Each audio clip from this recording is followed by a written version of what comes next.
Hey, welcome to the East Church podcast. Our vision is to play our part in bringing hope to the people of the East of England.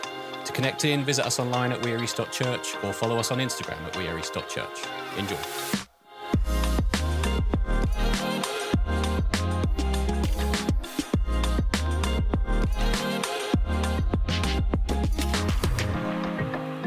We're carrying on in the book of Colossians.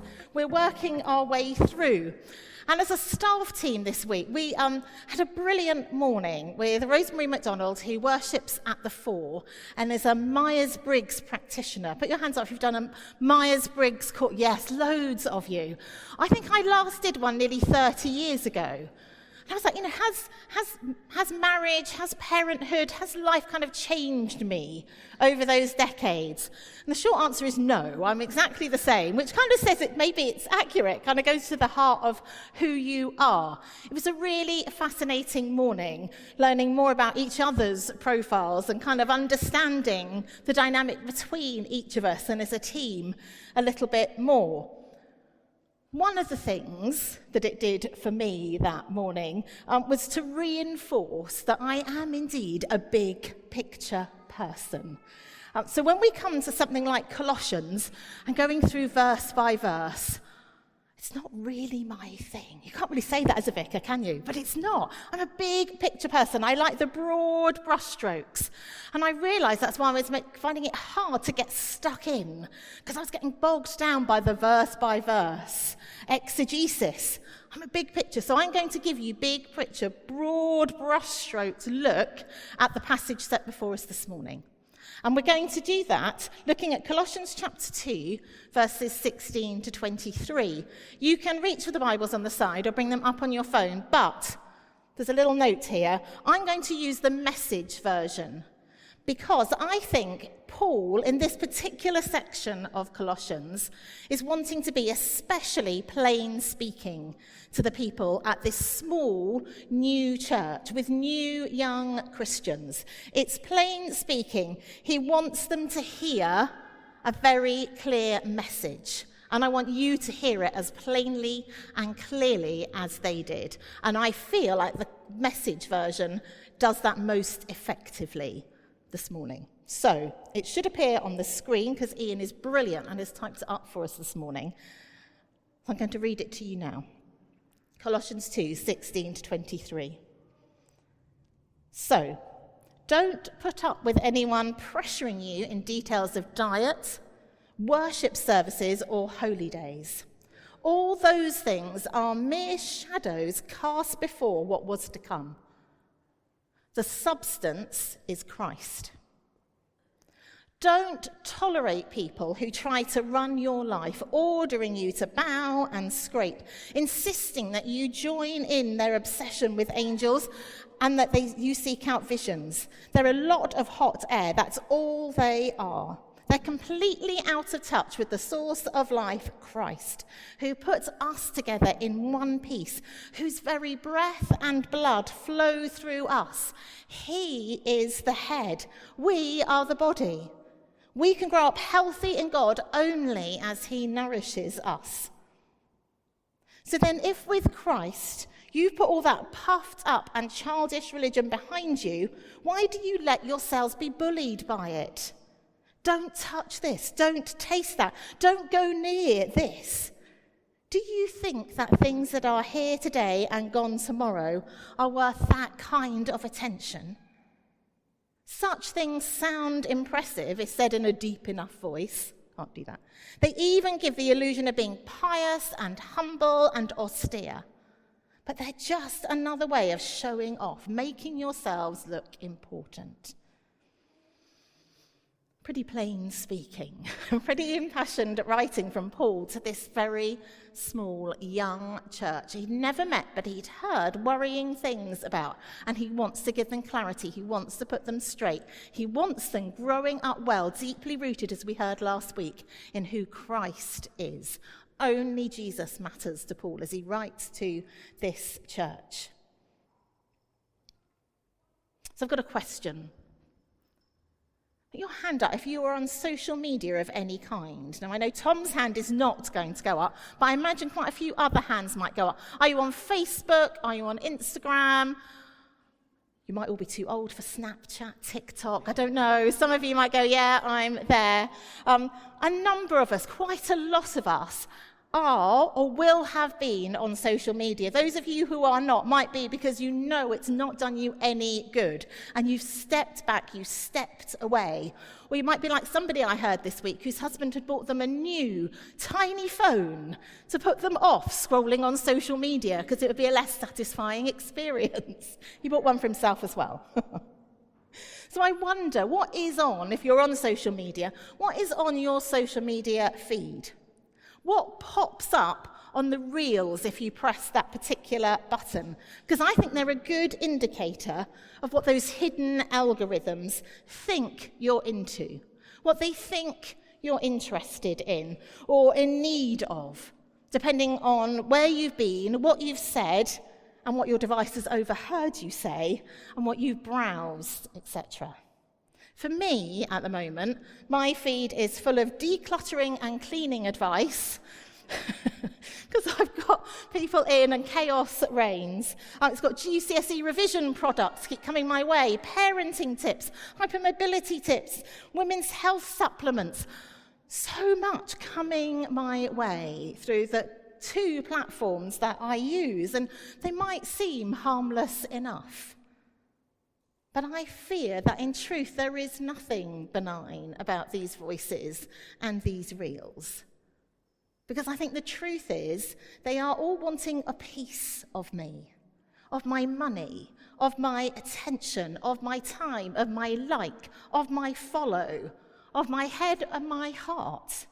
They all have an influence on me and on you, for good or for ill. And these kinds of pressures, not just on social media, but when you turn on your computer and you're using Google or a browser of some kind, adverts pop up, advertising hoardings as you drive into the city, adverts on the TV, all these pressures, I think, thrown at us 24/7, I think they can fuel a comparison culture as an internal but constant narrative in our heads so that we end up with what I fear is a fairly fractured sense of identity. And I think that's true whether we're Christians or not. But for us, as followers of Jesus, I think it can mean that we end up with a distorted view of ourselves and that we lose track of where our identity truly lies, which is in Jesus. And we've learnt that through every line of Colossians thus far. Our identity truly lies, is to be found in Jesus. And I think in this passage we hear that the people of Colossae were grappling with similar identity issues.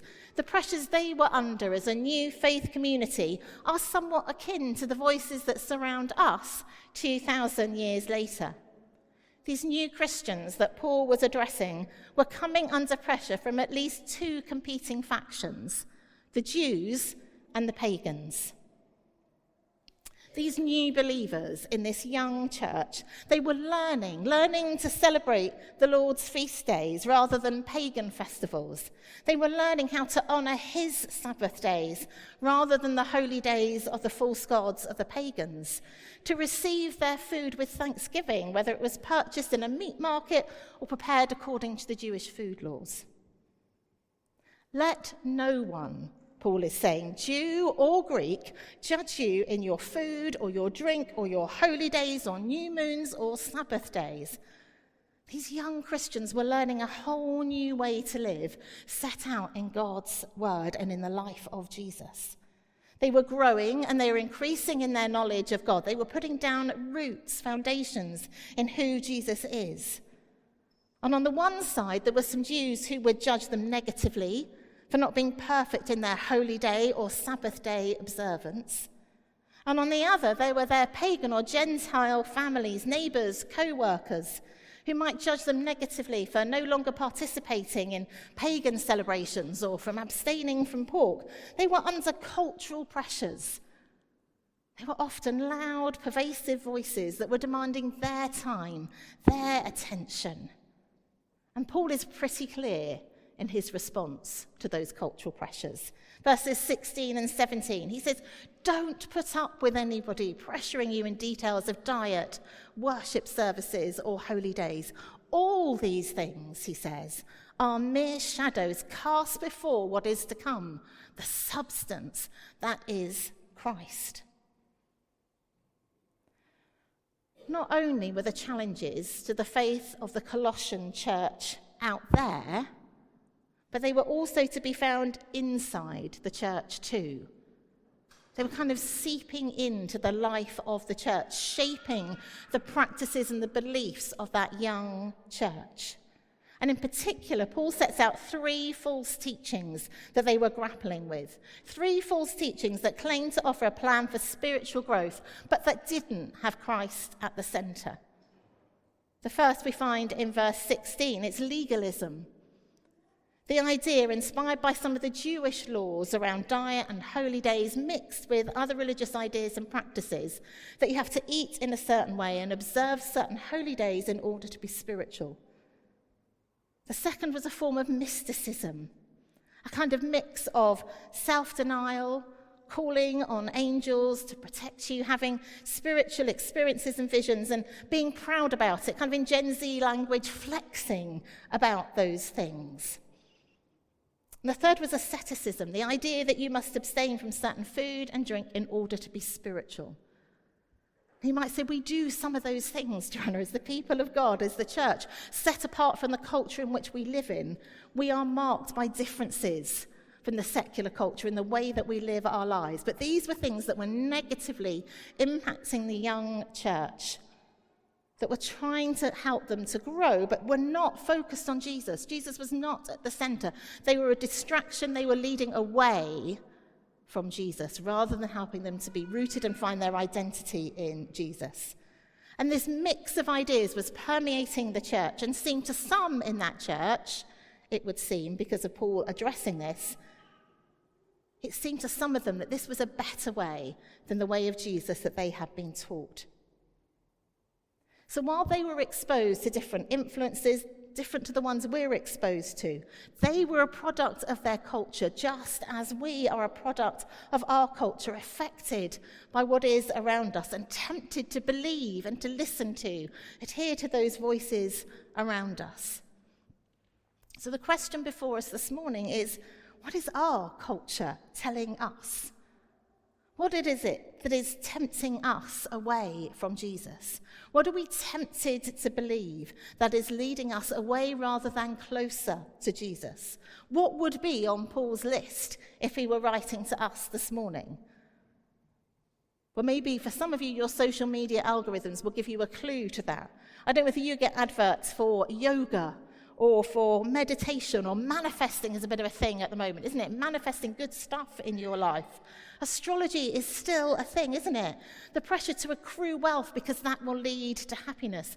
The pressure to buy things because if you have this one thing, your life will be transformed and you'll be happier for it. The list that Paul could write will be personal to each one of us. It'll be the things filling your email inbox, your social media feeds, as well as your TV screens and those advertising hoardings that we drive past on a daily basis. So what do we do? How do we resist these voices and cultural pressures, and how do we respond?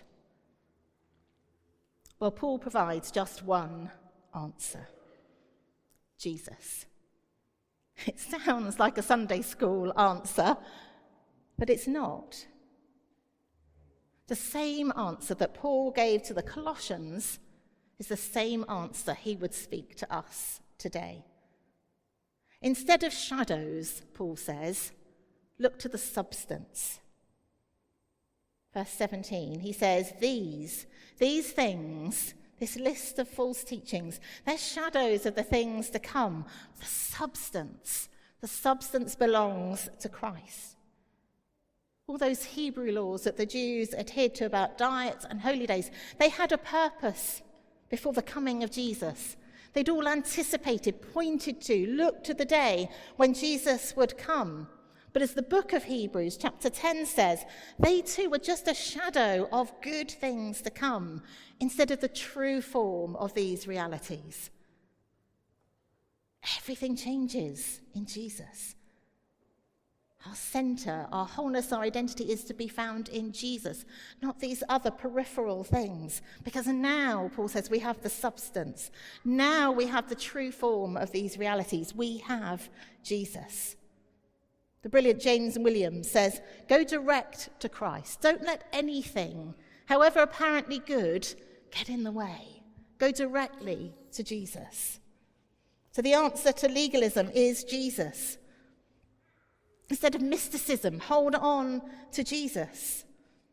Instead of asceticism, which looks powerful but isn't, stick with Jesus. The problem with rules about not doing certain things, about adding things into our lives that are not of Jesus, they're empty, they're vacuous, they are of no substance. They are of no true value or worth. The only thing, the only person who can make the difference is Jesus, because he is the only source of spiritual power and growth. Verse 19 says, we can grow up healthy in God only as he nourishes us. So what does this look like? Well, the key phrase for me is that one, that we can grow up healthy in God only as he nourishes us. So I think there's an encouragement there to feed on his word, to let the word of Christ dwell in you richly, as we'll unpack further along in Colossians 3. Feed daily on his word. Let that be the thing that fills your heart and mind before you turn to social media, before you get tempted to scroll, before you open your daily newspaper, whatever it is. Feed on God's word as a priority. Be encouraged in community. Let's be God's people together, standing together, encouraging one another. Hebrews 10 goes on to say, let us continue how to stir one another to love and good works, not neglecting to meet together as is the habit of some, but encouraging one another, and all the more as you see the day drawing near. We are nearer, folks, to that day when Jesus will return. But as we watch and wait, we need to do that together, stand together, encourage one another, be accountable to one another.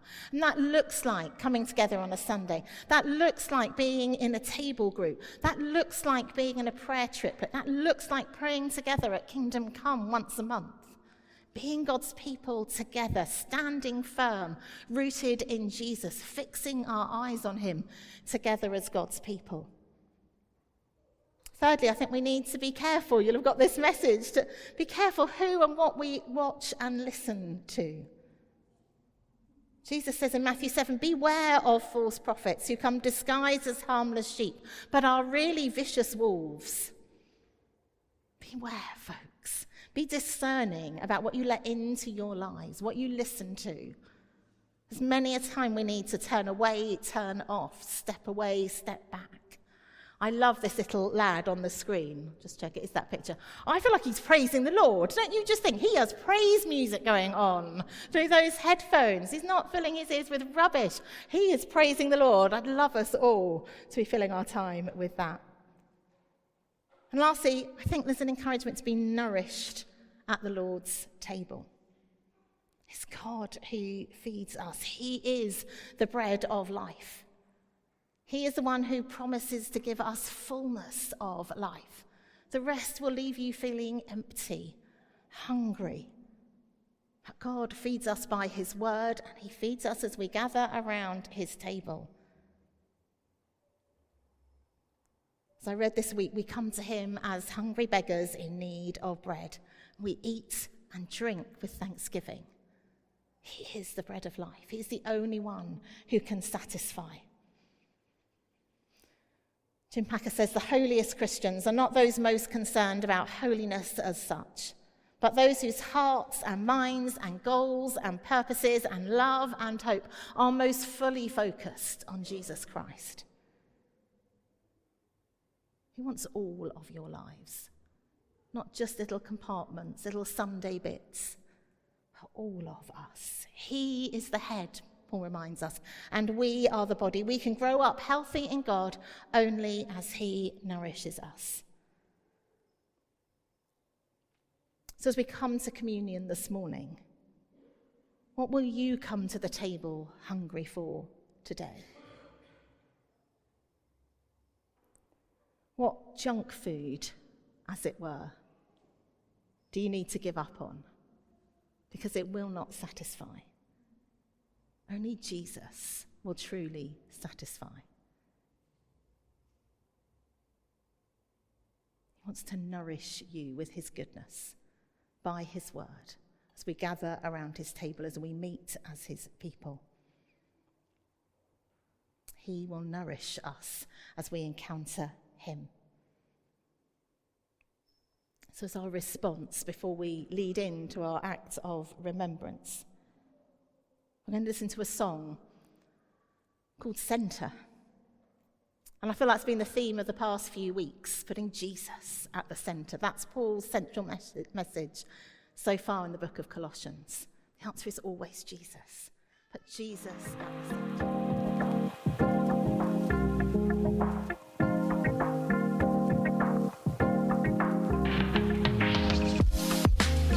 Thanks for listening to the East Church podcast. Don't forget to connect in online at weareast.church, and we'll see you soon. God bless.